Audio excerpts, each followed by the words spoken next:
Tous bienvenue dans le 8h30 politique, votre grand rendez-vous politique du samedi. Ça se passe sur France Info. Ensemble, on refait le film de la semaine, le film des principaux événements politiques. Tout à l'heure, comme Paul, la communication politique passée à la loupe d'Antoine Baillet. Notre invité surprise par téléphone dans quelques instants. Et puis, bien sûr, comme tous les samedis, on va refaire le film de l'actualité politique avec notre invité. Ce matin, il est socialiste, tendance aile-gauche, ancien ministre, candidat à la primaire du PS et de ses alliés. Bonjour Benoît Hamon. Bonjour. À mes côtés, Yael Goz, le chef du service politique de France Info, pour la première question. Bonjour Jules, bonjour Monsieur Hamon. Bonjour Monsieur Goz. Est-ce que vous avez félicité Donald Trump pour son élection ?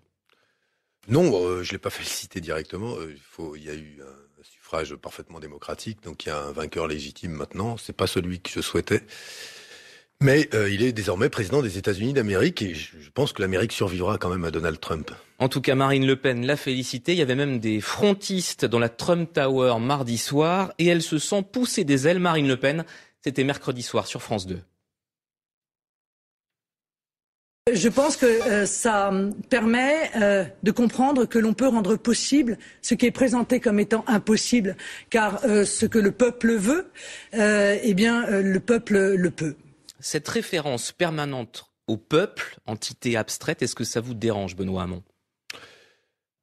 Non, moi ça ne me dérange pas parce que le peuple c'est notre souverain, notamment dans la République française. Nous sommes le gouvernement du peuple, par le peuple, pour le peuple. Donc mépriser le peuple, c'est mépriser la République. La question c'est, le peuple c'est pas une entité abstraite au sens où il a une conscience politique et il a surtout l'aspiration à certaines politiques. Il me semble que il y a une coupure entre une partie des élites et surtout les politiques qui sont mises en œuvre et le peuple qui explique à bien des égards ce qui s'est passé aux États-Unis, ce qui s'est passé en Angleterre, ce qui se passe progressivement dans plusieurs pays européens, en Hongrie, en Autriche, en Allemagne, en France, et que cette coupure explique à bien des égards aujourd'hui que certains finalement fassent confiance à quelqu'un qui n'est pas hors système, Donald Trump, c'est un milliardaire, mais qui incarne aujourd'hui la rupture avec des politiques qui ont rendu plus vulnérables les classes moyennes et les classes populaires. Et est-ce que vous faites le parallèle entre ce qui s'est passé aux États-Unis et le scénario dont rêve Marine Le Pen pour la France en 2017 ? Moi, je pense que si nous poursuivons dans des orientations politiques libérales, comme Madame Clinton, qui avait une politique, on va dire, qui était une offre politique centriste, un peu à gauche, un peu à droite, mais fondamentalement libérale. Je pense que ces politiques libérales en Europe comme aux États-Unis conduisent toutes au même résultat. Et qu'il me semble que sur la question sociale, nous devons, c'est pour ce qui relève de la gauche, aujourd'hui construire une réponse qui soit une réponse que l'on projette face à ce qu'est la réponse non pas des populistes, j'aime pas ce terme-là parce je le trouve finalement assez caricatural, mais face à la droite dure et l'extrême droite, Donald Trump, Marine Le Pen, qui jouent sur quoi ? Les peurs instinctives, le repli sur soi, l'isolationnisme aux États-Unis.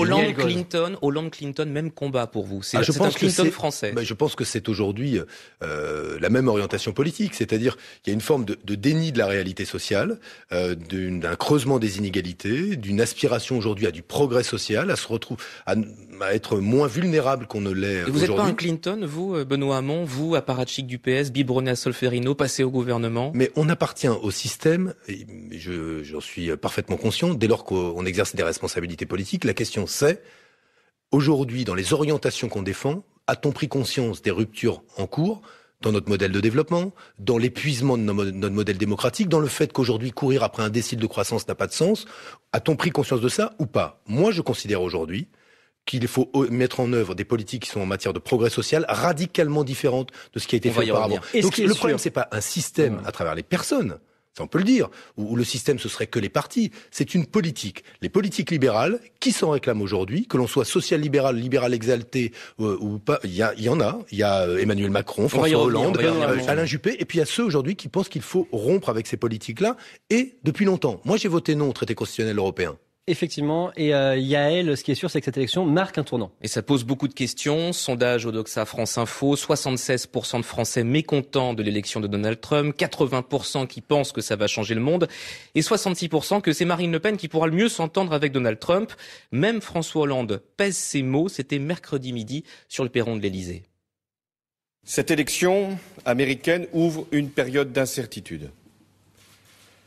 Je dois l'aborder avec lucidité et clarté, car certaines positions prises par Donald Trump durant la campagne américaine doivent être confrontées aux valeurs et aux intérêts que nous partageons avec les États-Unis. Alors depuis, il y a eu une lettre de félicitations assez sèche, un coup de fil assez bref. Est-ce que Trump peut être une chance pour Hollande ? Résistance sur les valeurs, résistance européenne. Écoutez, encore faudrait-il avoir un peu de volonté et un peu de nerfs.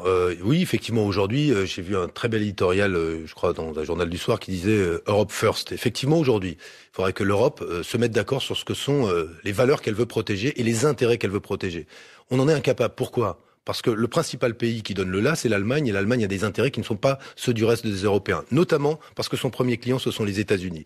Donc oui, sur ces questions, il faudrait un agenda social. Oui, il faudra en finir avec les traités de libre-échange, le futur traité avec les Américains, comme l'actuel traité avec le Canada, qui nous expose aujourd'hui à des politiques qui remettent en cause ces modèles sociaux. Oui, il faudrait un vrai plan d'investissement pour les régions les plus défavorisées qui organisent la transition écologique. Où cela se trouve-t-il ? Benoît, votre modèle, c'était Bernie Sanders, oui. L'aile gauche du Parti démocrate. Vous êtes allé le voir à New York, c'était votre source d'inspiration. Il a perdu, piégé, dit le Front de gauche, par le système des primaires. Est-ce que les primaires sont responsables aussi de ce qui s'est passé aux États-Unis ? Est-ce que vous avez raison ? Ce soit les primaires qui sont responsables. La réalité, c'est que on en a tous la conviction aujourd'hui. Si en face de Donald Trump, on avait projeté une vision radicalement différente aussi du monde, c'est-à-dire prenant acte du fait que ce modèle libéral est à l'épuisement, mais qu'on peut faire quand même du progrès social, on peut construire une société plus fraternelle. Moi, je propose le revenu universel d'existence. On peut engager la transition écologique parce qu'aujourd'hui, la croissance derrière laquelle on court se traduit par un péril écologique et des droits sociaux remis en cause. Oui, ce modèle-là existe, encore faut-il le mettre en face de ce que propose Donald Trump. Et qu'est-ce qu'on a eu en face ? Une forme de statu quo libéral. Ce statu quo libéral, s'il se répète en France, nous aurons le même résultat. Et moi je le dis ici, la probabilité de l'élection de Marine Le Pen existe, et elle existe fortement au même titre qu'on jugeait Donald Trump inéligible hier. Je pense qu'on devrait regarder cela et s'en inspirer. Vous restez avec nous, le 8-30 politique continue sur France Info avec notre invité, le candidat à la primaire socialiste Benoît Hamon et Yael Goz, chef du service politique de France Info. Alors Benoît Hamon, on l'entend souvent sur le cannabis, sur le revenu universel, mais peu sur les sujets régaliens. C'est vrai, la menace terroriste qui est à son maximum en ce moment, alors que la France rend hommage aux victimes des attentats du 13 novembre et des policiers encore dans la rue hier soir. Le programme de Benoît Hamon pour la police, c'est quoi ? Écoutez, moi je pense qu'il faut s'attaquer aux priorités de ce qui explique les manifestations de policiers, la vétusté des équipements, la vétusté des infrastructures, des salaires qui ne sont pas forcément à la hauteur de la tâche qui est celle des policiers à la base. Ça doit être dans les priorités des pouvoirs publics et du gouvernement. Mais vous disiez récemment que François Hollande avait cédé trop vite aux revendications des policiers. Ce qui ne m'empêche pas de reconnaître aujourd'hui qu'il y a des commissariats qui sont des commissariats dans un état lamentable, qu'il y a des équipements qui ne sont pas des équipements à la hauteur des missions qui sont celles des policiers de base, et qu'il y a des salaires qui ne sont pas forcément non plus à la hauteur. Donc oui, dans ces domaines-là, il faut faire mieux. Mais en face, je pense que face au développement d'une vraie culture anti-policière, d'une haine de la police telle qu'elle existe, je pense qu'il y a 3 aspects sur lesquels il faut pouvoir améliorer la relation police-population. 1, la formation des policiers. Les conditions dans lesquelles ils arrivent sur le terrain, une forme d'approche assez idéologique de la police dans les quartiers, les amène souvent ces policiers à vivre la population comme hostile, là où aujourd'hui, beaucoup d'entre eux aspirent à être protégés eux aussi de la délinquance. D'où la nécessité de former et de mieux former les policiers, de rétablir la police de proximité, parce qu'il me semble aujourd'hui que cette police-là qui faisait le lien dans des moments calmes... Mais vous leur parlez, Benoît Hamon, aux policiers ? Vous avez des contacts entre votre évidemment, les policiers et qui sont sur mon territoire. J'ai rencontré dans un autre type d'exercice récemment le général Bonneau qui commande le GIGN pour aborder ces questions. Le GIGN, donc les gendarmes qui a abordé les questions de lutte contre le terrorisme, évidemment, et les besoins qui sont ceux aujourd'hui de la gendarmerie, de la police pour faire face à ces menaces. Mais plus globalement, il me semble que le point sur lequel on doit aujourd'hui insister, c'est cette relation police-population. Et il y a 2 domaines dans lesquels je veux faire évoluer les choses. 1, les récépissés de contrôle d'identité, renforcer l'anonymat des forces de police avec le matricule, mais en contrepartie, obtenir qu'on lutte beaucoup plus efficacement contre les contrôles aux faciès. Et je l'avais évoqué, la légalisation du cannabis. Mais la légalisation du cannabis, c'est quoi ? C'est lutter contre le désordre, la violence et les troubles à l'ordre public qui naissent du trafic et de l'économie parallèle. La prohibition, ça sert les dealers et toutes celles et ceux aujourd'hui qui font leur commerce électoral là-dessus. Regardons les pays, notamment le Portugal, où les résultats ont été bons en termes de lutte contre la consommation de cannabis et de lutte contre la violence grâce à la légalisation. Allez, on change de sujet, Yael. Après la sécurité, le social maintenant. Le social, selon Emmanuel Macron, bientôt candidat. Hier, il était en terre hollandaise, à Boulogne-sur-Mer, chez Frédéric Cuvillier. Quand la mondialisation devient injuste et n'est plus comprise, ceux qui perdent, eh bien, à un moment réagissent. Et donc, si on ne sait pas réconcilier les différentes composantes de nos nations, celles et ceux qui réussissent, celles et ceux qui échouent, celles et ceux qui doutent, on ne peut pas avancer. Et c'est cette colère qu'il faut entendre parce qu'elle traverse toutes les sociétés contemporaines. Emmanuel Macron au micro de Louise Baudet. Emmanuel Macron qui a dévoilé jeudi dans l'Obs ces 3 grands axes de réforme, 3 mesures phares que je vous soumets, Benoît Hamon. Moduler la durée du temps de travail en fonction de l'âge, mettre en place une retraite à la carte et donner un droit à des indemnisations chômage quand on démissionne de son poste. Est-ce que c'est toujours un dangereux libéral ? C'est très libéral.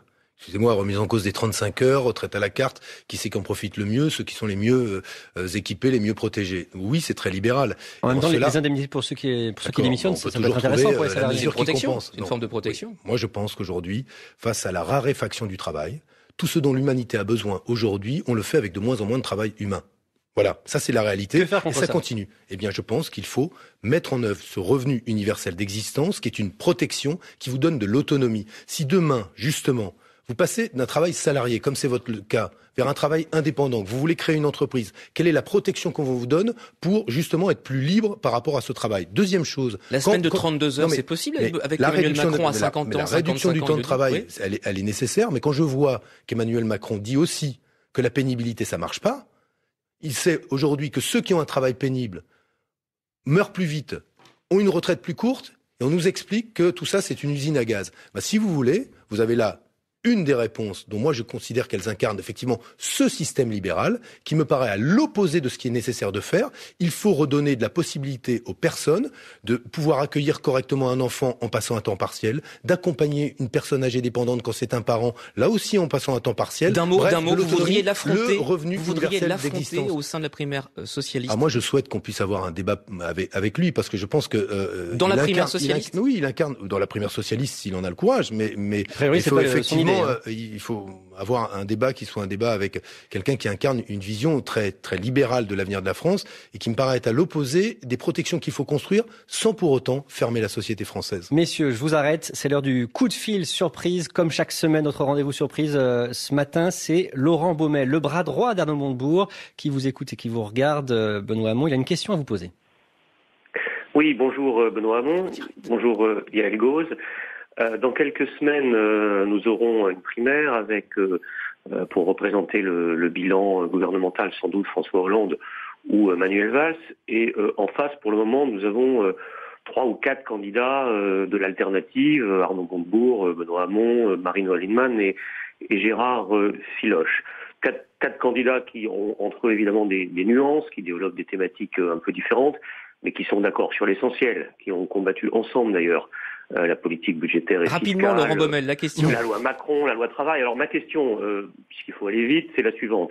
À défaut d'arriver à une candidature unique dès le premier tour de la primaire, qui donnerait de l'élan et de la visibilité, est-ce que Benoît Hamon sera d'accord avec moi pour dire que, en tout cas, celui ou celle qui sera arrivé en tête au premier tour de cette primaire doit pouvoir bénéficier immédiatement du report et du soutien des 3 autres. Il se prend la tête dans les mains, là, Benoît. Pardon, j'ai oublié qu'on n'était pas... Donc, est-ce que vous soutiendrez Arnaud Montebourg si vous êtes derrière lui ? Oui. Et j'écoutais Laurent, si je suis derrière Arnaud, évidemment, je soutiendrai Arnaud. Mais ce que je veux dire, ce qui est important... C'est nous, c'est une information. Non, j'ai toujours été clair. Et je pense que la réciproque est vraie.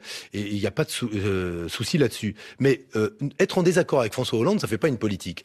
Et moi, je considère aujourd'hui, notamment sur la question européenne, que la réponse à ce qui se passe aux États-Unis, c'est pas moins d'Europe. C'est-à-dire qu'en fait, on se replie sur nous-mêmes, mais c'est la capacité à construire, sans doute avec moins de pays, mais un véritable projet européen sur les questions sociales, sur nos protections aux frontières de l'Europe, mais pas une forme de retour au souverainisme. Parce que, je vais vous dire, j'entendais Madame Le Pen, j'entends Nicolas Sarkozy, mais qui peut croire Qui peut croire que face à des États-Unis puissants, face à Poutine, face à la Chine, la France repliée sur elle-même serait plus forte qu'aujourd'hui dans l'Europe? Tout ça, c'est n'importe quoi. Et la démondialisation, je c'est à la mode en ce moment, l'idée d'Arnaud Montebourg de la démondialisation. Moi, je pense que plutôt que de faire de la démondialisation, je pense que la question qui se pose, c'est que quand la croissance ne revient pas et quand pour la faire, on est obligé de sacrifier notre environnement et notre droit social, il faut assumer de dire, dans certains secteurs, on fera moins de croissance, par exemple dans le domaine des énergies thermiques, mais par contre, on va en faire plus en matière d'énergie renouvelable, en matière d'éducation, en matière de santé. Moi, j'ai cessé d'être croyant vis-à-vis de la croissance. Vous savez, il y a une phrase à laquelle j'adhère, celle d'un économiste américain qui disait « Ceux qui croient en une croissance exponentielle infinie dans un monde fini sont soit des fous, soit des économistes. » Benoît Hamon, vous restez avec nous. Merci beaucoup à Laurent Baumel, le bras droit d'Arnaud Montebourg qui est en ligne avec nous. L'émission politique continue sur France Info, toujours avec notre invité, candidat à la primaire socialiste Benoît Hamon, avec Yael Goz et maintenant avec Antoine Baillet. Bonjour Antoine. Bonjour Jules. Pour Comme Paul, la communication politique passée à la loupe et on commence en revenant rapidement sur l'élection de Donald Trump. C'est une théorie qui se développe aux États-Unis. Facebook aurait largement contribué à l'élection de Donald Trump. L'idée, c'est la suivante. Facebook, c'est le lieu où les Américains sont informés pendant la campagne présidentielle américaine. Facebook, c'est un lieu où il y a une industrie de la fausse information, des faux titres, vraiment de la fausse information qui se développe. Et c'est Donald Trump qui en aurait tiré profit. Est-ce que vous pensez un instant que ça peut être crédible? Est-ce que Facebook peut avoir une responsabilité là-dedans ou pas? Moi, je pense que toutes ces médias qui procèdent avec des algorithmes qui vous adressent de l'information affinitaire, c'est-à-dire ce que vous pensez déjà, on vous abreuve des mêmes théories, des mêmes papiers, des mêmes journaux. Tous ces médias-là ont une responsabilité évidente dans l'apparition de formes de contre-sociétés où chacun se construit une vérité, même si cette vérité est très loin de la réalité. La réalité de l'immigration, la réalité de la corruption, etc. Mais la vérité est très loin. Donc je pense que la question aujourd'hui de Facebook, Twitter, etc., de tous ceux qui hébergent des contenus racistes, homophobes, antisémites, islamophobes, où on se déverse une violence et une haine, on ne pourra pas continuer avec une forme de dichotomie entre des organes de presse. Donc Facebook écrites, a une responsabilité, mais des organes de presse écrites qui ont une responsabilité sur le contenu de ce qu'ils publient, et des hébergeurs ou des médias comme ceux-là qui se déchargent de toute responsabilité. Vous n'avez pas très directement répondu à ma question. Facebook peut avoir une responsabilité dans l'élection. Responsabilité, évidemment, à travers les algorithmes qui sont les siens et justement ce mécanisme de l'information affinitaire, oui. Autre sujet, Antoine Baillet, grosse polémique entre Axel Lemaire, la secrétaire d'État chargée du numérique, et Bernard Cazeneuve, le ministre de l'Intérieur. C'est au sujet du méga fichier, c'est cette idée que les données personnelles des Français, lorsqu'ils font leur carte d'identité ou leur passeport, peuvent être stockées dans un seul fichier. Axel Lemaire a raconté à une journaliste de l'opinion que le décret permettant la création de ce fichier était un dysfonctionnement majeur. Elle était vent debout contre ce fichier. Elle va même beaucoup plus loin. Elle explique, je la cite, « Le décret a été pris en douce par le ministre de l'Intérieur un dimanche de la Toussaint en pensant que ça passerait ni vu ni connu. » Première question. Sur le fond, est-ce que c'est un dysfonctionnement majeur que la création de ce fichier ? En matière on va appeler ça de travail intergouvernemental, manifestement, puisque la ministre en charge du numérique est pas au courant de la constitution d'un fichier. Oui, moi qui ai voulu faire un fichier dans la loi consommation pour prévenir le surendettement, qui suis passé par un avis du Conseil d'État, de la CNIL, de la CNCDH, qui ai fait voter ce fichier, et ce fichier a été retoqué par le Conseil constitutionnel derrière, c'est difficile de faire un fichier, par simple décret, effectivement. Elle aurait dû démissionner, elle aurait dû quitter son poste. Je sais pas si elle aurait dû démissionner, elle a expliqué pourquoi elle ne le faisait pas. Mais ce que je veux dire, c'est que c'est pas rien de faire un fichier, surtout dans ce pays. On a un rapport au fichier assez compliqué et justifié. Finalement, elle a obtenu des concessions en faisant son travail intergouvernemental avec Bernard Cazeneuve. Il y a eu des concessions qui ont été faites. Les empreintes des Français qui ne veulent pas donner leurs empreintes pourront être refusées. Absolument. C'est un peu l'éloge du travail du compromis. C'est un petit peu ce que vous... je vois où vous voulez en venir. Ce que vous n'avez pas fait. Ouais, sauf pendant 2 ans et demi, on en a obtenu. Et moi, j'ai fait 2 lois qui, aujourd'hui, sur l'économie sociale ou la consommation, servent les gens. Donc, et très concrètement, ce que je veux dire, c'est que elle a obtenu des choses, ce qui est bien. Je pense que la mobilisation dans la société a été un peu aussi dans ce sens-là. Mais on a raison de se poser la question de savoir comment un fichier comme celui-là va être utilisé. Est-ce qu'il n'est pas intrusif dans nos vies ? On se préoccupe de ces géants du numérique qui sont intrusifs, mais est-ce que l'État, demain, par simple décret, surtout si c'est par simple décret, si on change de majorité, va pas devenir très intrusif en croisant des fichiers et en essayant d'aller chercher de l'information sur nous ? Suite de Comme Paul avec Antoine Baillet. Antoine, 5e semaine de grève chez iTélé. Vous êtes un soutien de la rédaction, vous êtes allé plusieurs fois dans des manifestations qui avaient lieu devant chez iTélé, vous avez expliqué que le silence des politiques pouvait avoir comme raison la peur des politiques de Vincent Bolloré. le propriétaire de Canal+. Est-ce que vous pensez que le gouvernement tarde un petit peu à se saisir du dossier iTélé à cause d'une crainte de Vincent Bolloré ? Écoutez, le gouvernement, je ne sais pas très bien où il est sur ce dossier. Je ne le vois pas beaucoup, en tout cas. Moi, je suis pour écouter. La ministre de la Culture et Myriam El Khomri, la ministre du Travail, recevront la direction de Canal+ lundi. Écoute, ça fait combien de temps ? Ça fait un mois qu'il y a une grève. Semaine de voilà. Donc, je le trouve très loin. Moi, je vais vous dire, je suis très clair là-dessus. Moi, je suis pour une loi antitrust dans les médias.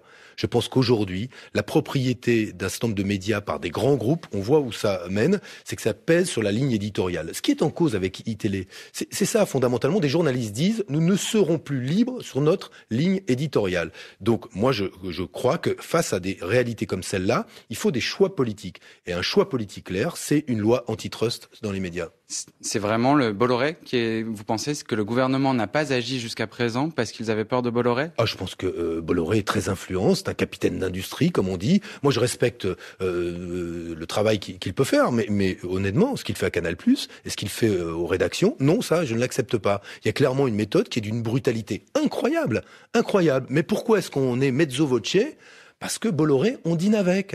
Eh oui. Et donc, quand on dîne avec Monsieur Bolloré, c'est un peu compliqué d'aller le lendemain à la télévision et expliquer que ce qu'il fait à la télévision, c'est pas bien. Donc voilà, moi je ne dîne pas avec Monsieur Bolloré. Je n'ai pas cette chance-là, mais je sais avoir les yeux grands ouverts là où il se passe aujourd'hui des méthodes en termes de management et de gestion d'une rédaction qui sont inacceptables. Ce qui est valable dans l'industrie sidérurgique, l'est aussi valable dans l'industrie des médias. Le 8-30 politique se touche à sa fin. Merci beaucoup Antoine Baillet. Yael Goz, la semaine à venir, que va-t-il se passer dans les jours qui viennent ? Premier tour de la primaire de la droite et du centre dimanche 20 novembre. Quelle est la consigne de Benoît Hamon pour les électeurs de gauche ? Vous restez chez vous ? Vous allez faire barrage ? Primaire à gauche. Voilà, moi faire barrage à Nicolas Sarkozy, c'est un enjeu pour vous ? Écoutez, moi, les électeurs de droite se choisiront leur champion. Si on est, Est-ce que vous comprenez les gens de gauche qui s'apprêtent à voter pour Alain Juppé, par exemple ? Mais écoutez, si c'est pour avoir Alain Juppé demain, je vous dis, Alain Juppé, ça mènera à Marine Le Pen à court ou moyen terme. Parce que Alain Juppé n'a pas aujourd'hui le programme politique de nature à empêcher que tôt ou tard, la Trump française... Électeurs de gauche, restez chez vous, c'est votre message. Ah oui, moi je considère qu'il faut laisser les électeurs de droite voter à droite et que les électeurs de gauche aillent voter pour leur champion à gauche, voilà. Merci Benoît Hamon, candidat à la primaire socialiste. Merci à vous, Yael Goz, chef du service politique de France Info. Restez avec nous, l'information continue sur France Info.